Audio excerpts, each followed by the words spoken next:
เจ้าจังหวัดแปร่ขอต้อนรับนักท่องเที่ยวทุกท่านตีมาเยือนหมู่เฮาด้วยความยินดียิ่งเจ้า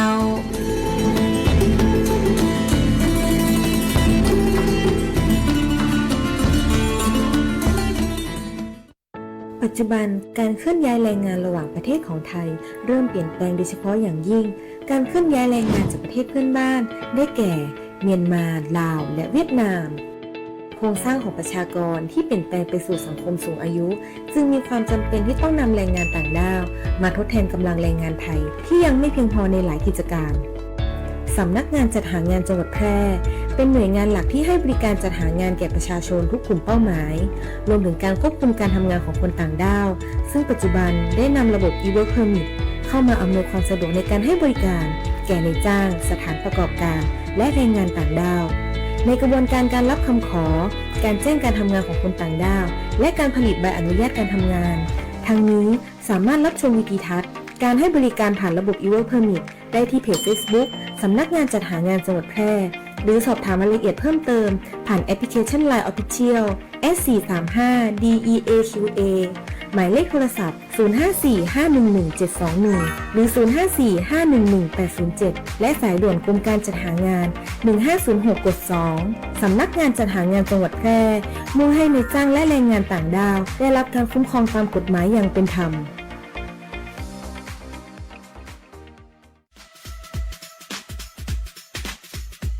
หากคุณมีปัญหาสายตาอยากได้แว่นสักอันหนึ่งไว้ตอบแชทตอบไลน์งานด่วนใส่ขับรถไปทำงานไปท่องเที่ยวดูแผนที่ปักหมุดหาจุดหมายปลายทางหรือต้องการใช้เลนโปรเกรสซีฟไว้มองไกลมองกระจกซ้ายกระจกขวา The World of Decon เราเข้าใจถึงปัญหาสายตาของคุณดีวัดสายตาแม่นยำโดยทัศนศาสตร์ด้วยประสบการณ์กว่า 40 ปี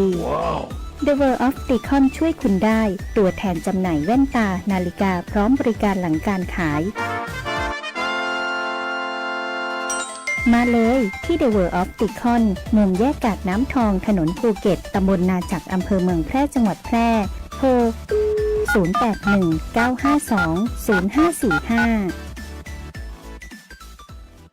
เทศกาลเดินทางจะใกล้หรือไกลความอุ่นใจต้องมาก่อนขึ้นเครื่องลงเรือเดินทางไกลบาดเจ็บกระเป๋าหายบัดต้องวันใจเพราะมีประกันภัยคุ้มครองสบายใจได้ทุกทริปแค่3ชอติดใจสำหรับคุณเช็คชัดชัวร์เช็คกรมธรรม์ประกันภัยการเดินทางให้พร้อมชัดเจนกับเงื่อนไขกรมธรรม์และความคุ้มครองชัวร์ได้เลยหากมีกรมธรรม์ประกันอุบัติเหตุการเดินทางที่พร้อมบริการฉุกเฉิน24ชั่วโมงชัดทุกเช็คชัวร์ทุกทริปสายด่วนคปภ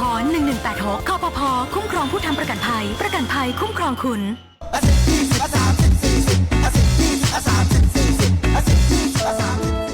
ถ้าความเร็วบนท้องถนนในชุมชนเป็นตัวเลขเหล่านี้ก็คงดี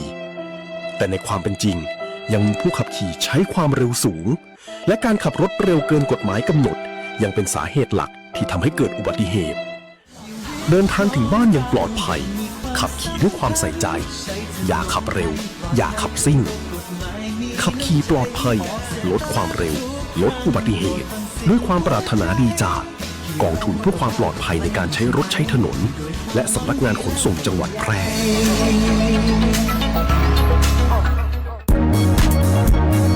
ครอบคลุมกว้างไกลสื่อสารฉับไวฟังสวทแพร่ FM 91 เมกะเฮิรตซ์ กรมประชาสัมพันธ์สื่อรัฐพัฒนาคุณภาพชีวิตคนจังหวัดแพร่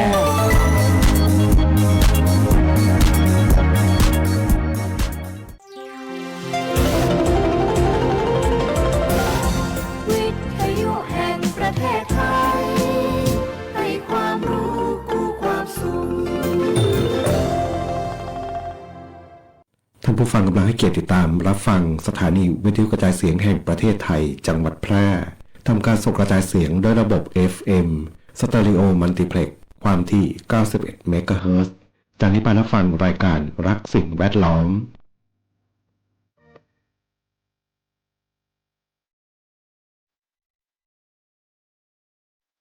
ธรรมชาติสร้างคนมีมาสองมือให้มากับคนเราทุกคน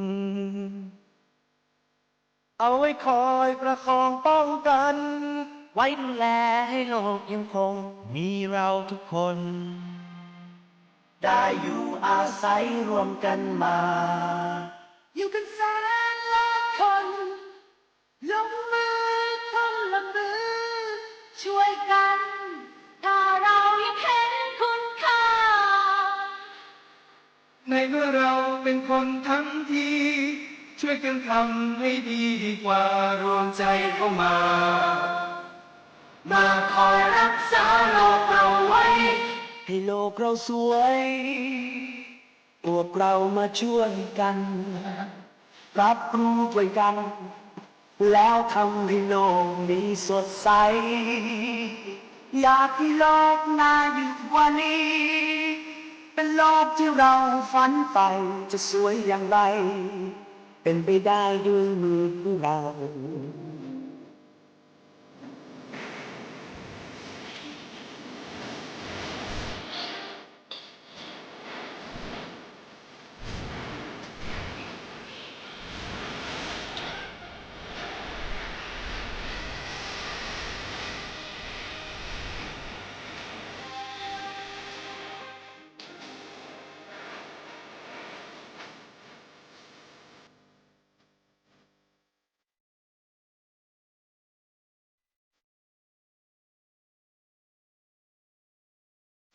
อีกไม่ช้าไม่นานเราเองคงต้องไปแต่มันก็ยังมีโลกใบเก่ายังต้องมีอีกล้านคนก็มาอยู่ที่นี่แทนเราคือเด็กของเรา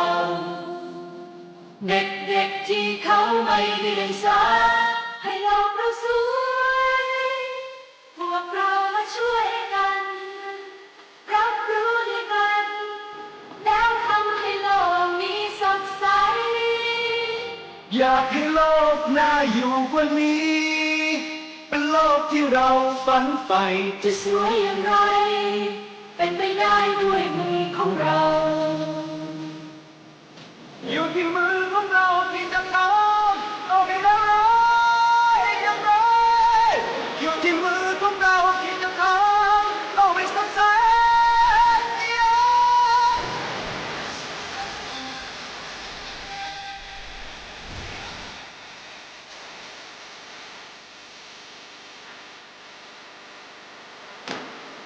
ให้โลกเราสวย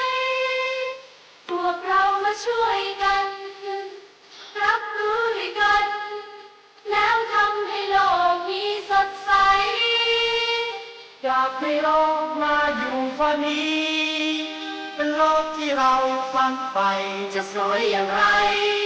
เป็นไปได้ด้วยมือของเรา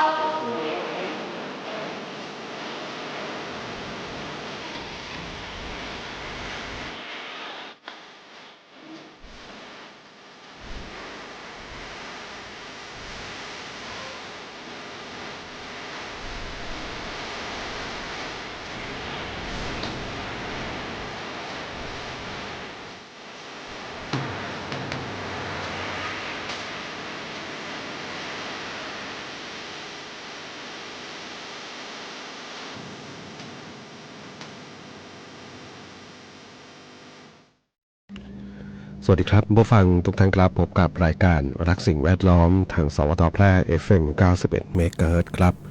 เช้าวันพุธที่ 24 มิถุนายน 2569 อยู่กับผมแสวงป้อเพชรเป็นผู้ดำเนินรายการครับเริ่มต้นกันในช่วงเช้าๆครับครึ่งสัปดาห์ใกล้สิ้นเดือนมิถุนายน 2569 ครับนะแล้วก็น่าจะเขาเรียกเป็นการเริ่มต้นอะไรนะเอนิโยเนาะอะไรละช่วงนี้นี่อ่านสิ่งแวดล้อม เรื่องของความเปลี่ยนแปลงของภูมิอากาศโลกเรานะครับนะแล้วก็มีเห็นอะไรนะปรากฏการณ์ที่เป็นธรรมชาตินะเมื่อวานดูข่าวนะพายุงวงช้างมีละ2 ลูกซ้อนนะทางเกาะช้างนะบางทีธรรมชาติก็เริ่มเขาเรียกแปรปรวนหนักขึ้นนะสิ่งที่มันเกิดขึ้นเพราะว่าเขาสันนิษฐานว่าเกิดจากภาวะโลกร้อนนี่แหละเนาะอุณหภูมิโลกที่สูงขึ้นมาเล็กน้อยเนาะมัน มุมมองเราคือเล็กน้อย แต่ก็บอกบางทีมันก็ไม่เล็กน้อยเนาะระดับโลกเนี่ยนะขึ้นมา1 องศา2 องศาเนี่ยก็ทำให้เกิดการเปลี่ยนแปลงนะในภูมิอากาศโลกเราแล้วก็อย่างเจ้าเอลนิโญที่ว่าเนี่ยนะมันไม่ใช่ปุ๊บปั๊บจะได้รับผลกระทบทันทีนะครับเมื่อคืนนะนั่งอ่านบทความหนึ่งก็บอกว่าเขาอธิบายว่าเอลนิโญเนี่ยจะเริ่มนี่แหละตั้งแต่มิถุนายนนี่แหละนะจะค่อยๆฝนจะค่อยๆน้อยลงนะปีนี้ช่วงปลายฤดูฝนนะเขาคาดการณ์ว่าฝนจะน้อยลงนะจะไม่ค่อยมีพายุมาทางเราแล้วเนาะพายุอะไรที่ก่อตัวทางมหาสมุทรแปซิฟิกเนี่ยนะมันจะไม่ค่อยมาทางเราเนาะจะขึ้นไปทางญี่ปุ่นเนี่ยไปทางด้านฝั่งตะวันออกนะขึ้นเหนือไปทางฝั่งตะวันออกนะทางจีนทางญี่ปุ่นทางนะกระเถิบทางโน้นแหละเนาะจะไม่ค่อยเฉียงมาทางบ้านเรานะส่งผลอะไรส่งผลก็คือปลายฤดูฝนเนี้ยนะที่เขาเขียนมาเขาบอกว่าก็จะอาจจะทำให้มีปริมาณฝนที่น้อยลงเนาะไม่ได้หมายความไม่มีเลยมันมีนะแต่มันน้อยลงนะแต่ว่าผลกระทบเนี่ยมันจะเป็นหนักหน่วงก็คือปีหน้านะเพราะว่าอะไรพอฝนน้อยลงปลายปีเนี่ยนะมันจะเริ่มแรงขึ้นแล้วก็พอถึงปีหน้าทีนี้นะสาหัสเลยนะกว่าจะเริ่มคลายไปสู่ปกติได้เนี่ยก็ครบปีมิถุนาปีหน้านะเขาเขียนอธิบายไปค่อนข้างละเอียดดีนะว่าช่วงปลายฤดูฝนปีนี้นะฝนก็อาจจะน้อยลงน้ำก็จะแห้งแล้งแหละเนาะฝนน้อยลงน้ำน้อยลงนะถ้าฤดูหนาวปีหน้านะก็บอกว่าจะไม่หนาวมากเลยนะก็ต้องรอดูเนาะความเปลี่ยนแปลงตรงนี้ไม่ได้พูดให้กลัวนะ เพียงแต่ว่าให้รับรู้ว่าเนาะมันน่าจะอาจจะต้องวางแผนโดยเฉพาะเกษตรกรเนาะการเพาะปลูกต่างๆนะการใช้พืชที่ใช้น้ำน้อยนะครับนะก็ต้องมีการพัฒนาไปเนาะในเมื่อภาวะโลกเรามันเปลี่ยนไปนะครับวันนี้พบกันเช่นเคยครับกับช่วงเวลาของรายการรักสิ่งแวดล้อมท่านผู้ฟังที่ติดตามรับฟังอยู่ครับ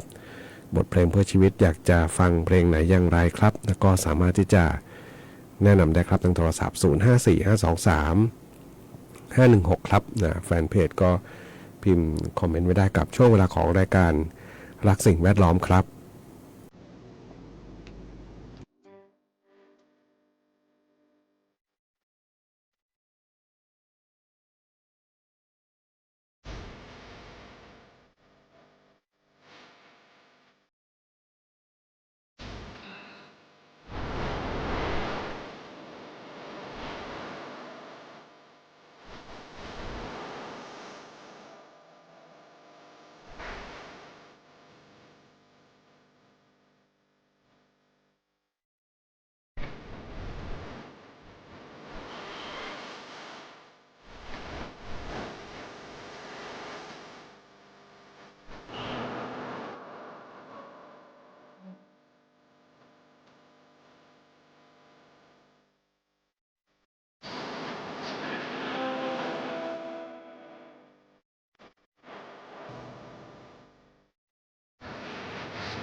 คุณกำลังฟังรายการ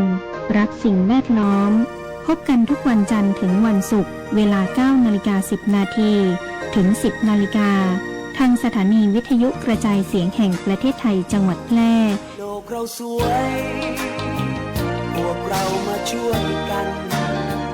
รับรู้ด้วยกัน แล้วทำให้โลกนี้สดใส อยากให้โลกน่าอยู่กว่านี้ เป็นโลกที่เราฝันใฝ่จะสวยอย่างไร เป็นไปได้ด้วยมือของเรา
ได้รับฟังผ่านไปครับนะกับงานเพลงมาลัยนะบทเพลงเสียงขับร้องของคุณเทลลี่เมฆวัฒนาครับส่งมอบเป็นความสุขสำหรับท่านผู้ฟัง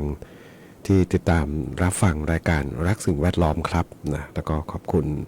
ท่านผู้ฟังที่ถามไทยบทเพลงเข้ามานะโทรศัพท์มาพูดคุยด้วยนะวันนี้โทรศัพท์มาอีกรอบหนึ่งพี่นานนะไปทำงานที่กระบี่โอ้บางทีก็อิจฉาลึกๆ คนได้นะได้มีโอกาสได้ทำงานในคือสองด้านเนาะอีกด้านหนึ่งต่างที่ต่างถิ่นเนาะไม่ใช่คนบ้านเรา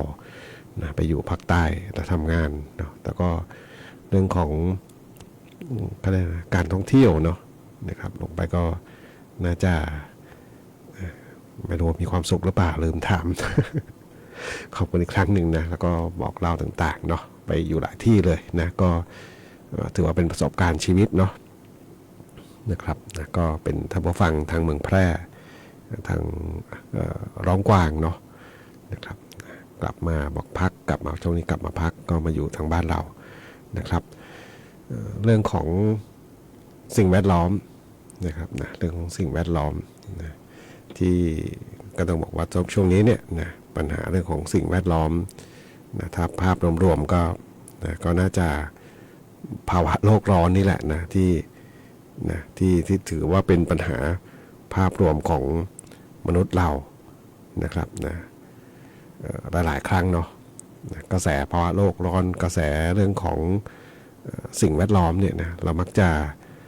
เหมือนกับฮือฮากันสักครั้งหนึ่งนะลดการใช้ถุงพลาสติกนะก็รณรงค์กันโครมครั้งหนึ่งนะหลายอย่างเนี่ยเขาบอกต้องสร้างเป็นจิตสำนึกนะในช่วงวัยของเราช่วงของลูกหลานในอนาคตวันข้างหน้านะครับนะถ้าไม่สร้างเขาเรียกเป็นเรื่องของสร้างนิสัยที่ต้องรักสิ่งแวดล้อมเนี่ยนะการดูแลสิ่งรอบๆตัวเรานะไม่ใช่ดูแลเฉพาะที่เป็นของเรานะครับเหมือนกับเนี่ยตอนนี้เนี่ยนะที่เป็นกระแสข่าวก็คือเรื่องของการที่จะนำเอาที่ดินที่เป็นก็เรียกป่าเสื่อมโทรมเนาะอ้างกรรมสิทธิ์กันบอกมนุษย์ไปอยู่ก่อนนะไปอยู่ก่อนอยู่ที่หลังที่จริงก็นะคืออะไรที่เป็นมุมมองกับชีวิตของพวกเรานะต้องคำว่าพวกเราคือมนุษย์เนี่ยเราก็มักจะมองตัวพวกเราเป็นหลักนะของมนุษย์เป็นหลักโดยอาจจะลืมไปว่าเราก็ต้องอาศัยสิ่งอื่นด้วยนะถ้าท่านผู้ฟังดูตามไม่รู้ว่าเดี๋ยวนี้ยังพอมีให้เห็นไหม คือในป่านะป่าในที่นี้ไม่ถึงว่ามีพืชพันธุ์ต่างๆที่หลากหลายนะมันจะเกื้อกูลกันเนาะต้นไม้ทำไมติดกันอยู่ติดกันเนี่ยมันเจริญเติบโตด้วยกันทั้งคู่ได้นะแต่เราลองมาปลูกพืชชนิดเดียวกันแล้วอยู่ติดกันเนี่ยมันไม่โต นะยกเว้นหญ้าเว้นวัชพืชเนี่ยแต่ว่าป่าเนี่ยนะมันมีลักษณะเกื้อกูลกันนะครับมันต้องอาศัยซึ่งกันและกันนะแต่ว่าป่าทั้งป่าเนี่ยนะต้นไม้เนี่ยนะซึ่งถือว่าเป็นสิ่งมีชีวิตเนี่ยเป็นสิ่งเดียวนะที่ให้ประโยชน์กับสิ่งมีชีวิตอื่นๆนะครับทำประโยชน์ให้กับสิ่งมีชีวิตอื่นๆนะเวลาเขาหายใจก็คือเอาคาร์บอนไดออกไซด์ของเสียจากสิ่งอื่นๆเข้าไปใช้ประโยชน์แล้วก็คายออกซิเจนออกมาให้เราหายใจนะให้เราได้สดชื่นนะครับนะเมื่อวานอ่านเพจหนึ่งเนาะรู้รอบโลกนะเขาบอกว่าแคนาดาเนี่ยนะสร้างประวัติศาสตร์นะผ่านมติรับรองนะรับรองอะไร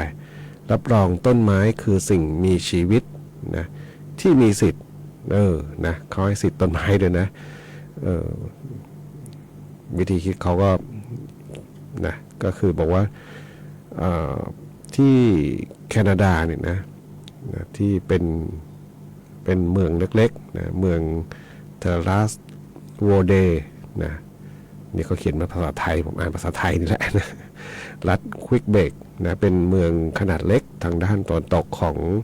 มอนทรีออลนะเขาบอกมีประชากรราว 2,000 คนเป็นเทศบาลแห่งแรกนะในประเทศแคนาดาที่มีมติยอมรับต้นไม้เนี่ยในฐานะเป็นสิ่งมีชีวิตที่มีสิทธิ เป็นของตัวเองอย่างเป็นทางการนะครับนะก็เป็น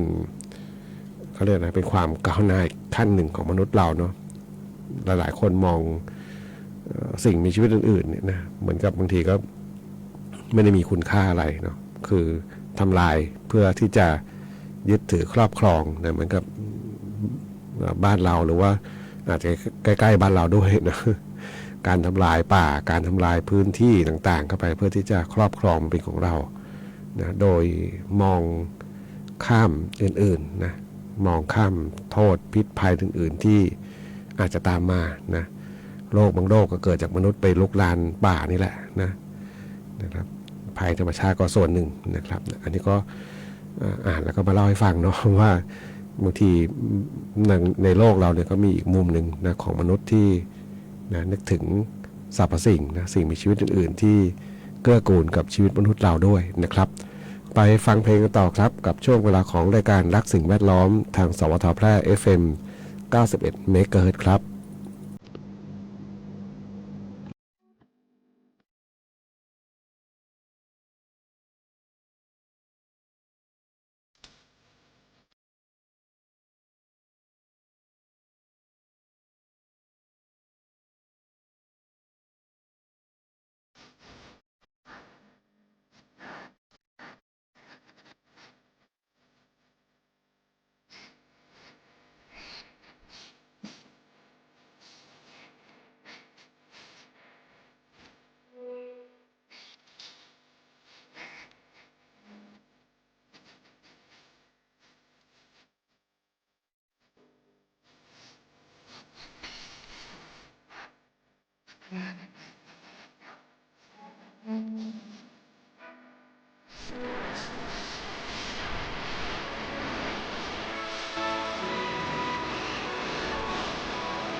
องค์การบริหารส่วนจังหวัดแพร่รับสมัครทีมบาสเกตบอลเข้าร่วมการแข่งขันตามโครงการจัดการแข่งขันและส่งนักกีฬาเข้าร่วมการแข่งขันกีฬาบาสเกตบอลอบจ.แพร่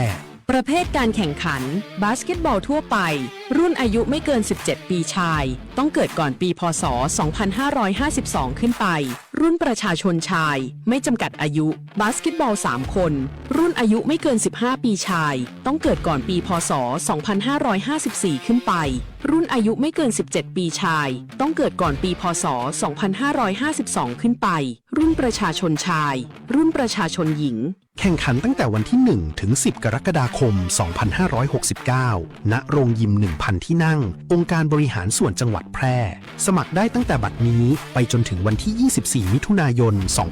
2569 ณ กองการศึกษา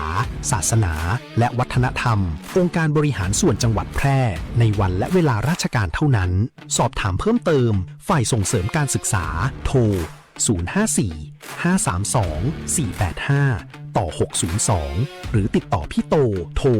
080-677-2856เก้ายางแก่สุดโทรมเสียหายผู้ผลผลิตน้อยการยางแห่งประเทศไทยสนับสนุนปลูกแตนด้วยยางพันธุ์ดีไร่ละ 20,000 บาทและปลูกแตนด้วยพืชอื่นไร่ละ 12,000 บาทแค่เป็นเกษตรกรที่ขึ้นทะเบียนกับกยท.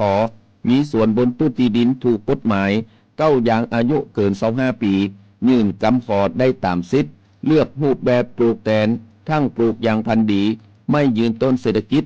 หรือส่วนยางยั่งยืนมีเงินทุนพร้อมช่วยเหลือติดต่อได้ที่054-069-605 การยางแห่งประเทศไทยจังหวัดแพร่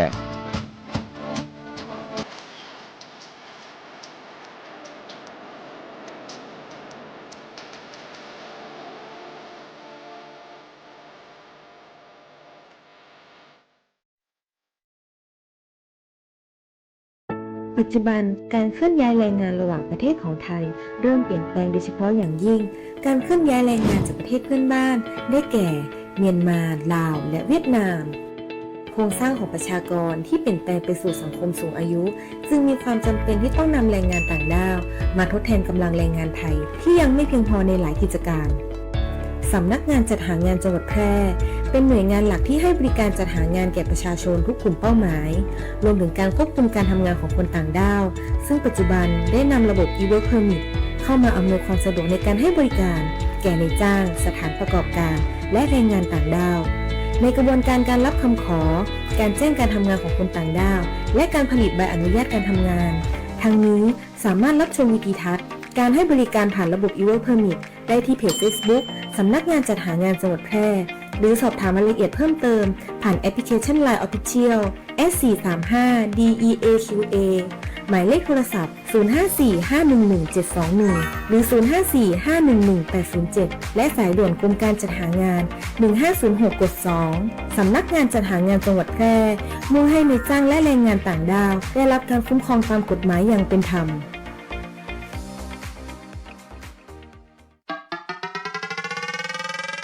มีที่ดินเป็นกรรมสิทธิ์ของตนเองไม่เป็นปัญหาทอส.เปิดให้กู้ยืมเพื่อที่อยู่อาศัยไม่ว่าจะปลูกสร้างอาคารซื้ออุปกรณ์สิ่งอำนวยความสะดวกเพื่อประโยชน์ในการอยู่อาศัยหรือจะกู้เพื่อชำระเบี้ยประกันชีวิตคุ้มครองสินเชื่อผ่อนชำระไม่น้อยกว่า3ปีและไม่เกิน40ปีโดยอายุผู้กู้รวมกับระยะเวลาที่ขอกู้ต้องไม่เกิน70ปีอัตราดอกเบี้ยที่แท้จริงตลอดอายุสัญญา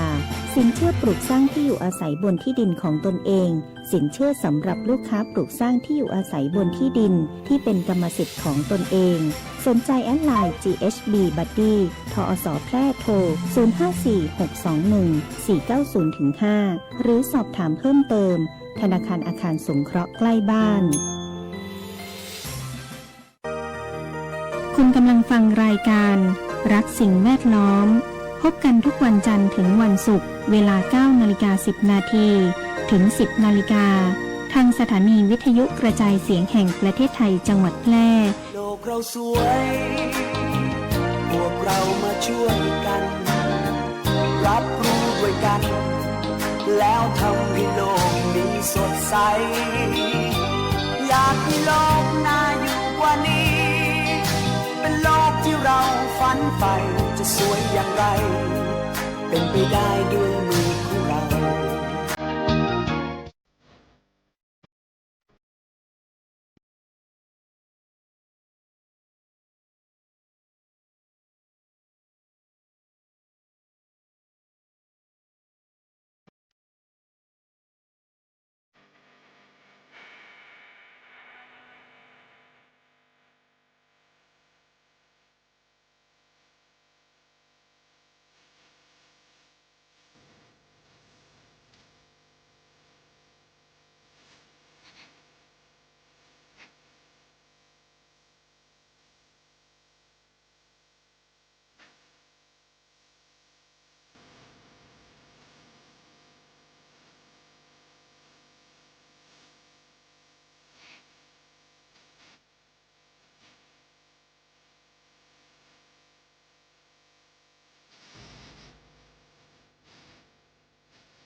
9:57 นาทีครับกับบทเพลงชีวิตสัมพันธ์ที่ท่านผู้ฟังถามถึงเข้ามาครับกับช่วงเวลาของรายการรักสิ่งแวดล้อมทางสวทแพร่ FM 91 เมกะเฮิรตซ์ครับมาถึงช่วงท้ายรายการดูพยากรณ์อากาศเช้านี้ถึงเช้าวันพรุ่งนี้ภาคเหนือมีฝนฟ้าคะนอง40%ของพื้นที่ส่วนมากบริเวณจังหวัดแม่ฮ่องสอนเชียงใหม่เชียงรายพะเยาน่านลำพูนลำปางตากและกำแพงเพชรครับนะฝนเพิ่มขึ้นมาเนาะเมื่อวานเท่าไหร่เนี่ยเมื่อวาน20หรือ30นะน่าจะ20นะเมื่อวานวันนี้ขึ้นมาเป็น40%นะของภาคเหนือนะฝนเพิ่มขึ้นมาเล็กน้อยครับ